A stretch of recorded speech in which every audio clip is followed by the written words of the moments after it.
Boban Marjanovic magbabalik na sa EuroLeague kasama ang powerhouse team na Fenerbahce mula sa Turkey.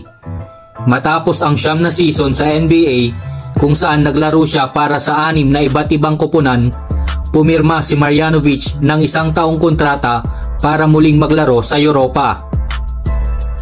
Sa mga bagong litrato niya, makikita ang 7'4" na Serbian na sobrang kondisyon at handang-handa na sa kanyang pagbabalik.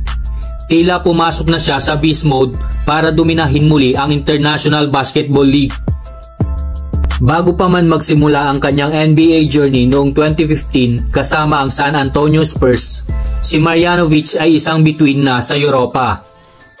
3 beses siyang nagwagi bilang EuroLeague MVP mula 2013 hanggang 2015 habang naglalaro siya para sa Crvena Zvezda. At ngayon, ang pagbabalik niya sa EuroLeague ay tila isang pagbabalik sa kanyang dating kaluwalhatian bilang isa sa pinakamakapangyarihang manlalaro sa European basketball.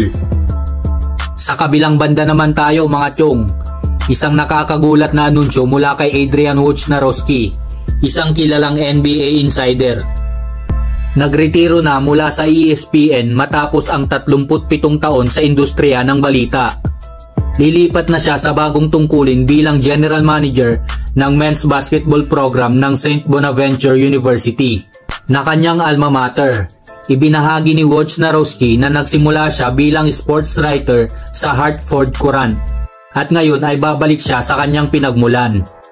Ang kanyang desisyon na iwan ang ESPN ay nagmarka ng pagtatapos ng isang era sa NBA journalism.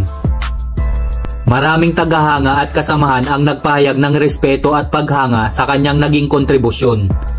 Siya ay magre-retiro na dala ang $20 million, isang malaking halaga para sa isang tao na naging pangunahing source ng mga NBA breaking news sa loob ng mga dekada. Paki-follow naman kami sa Facebook at YouTube para lagi kayong updated sa mga bagong balita sa mundo ng sports. So paano? Hanggang dito na lang muna tayo. Kita-kits na lang ulit tayo sa susunod na episode mga chong. Bye-bye!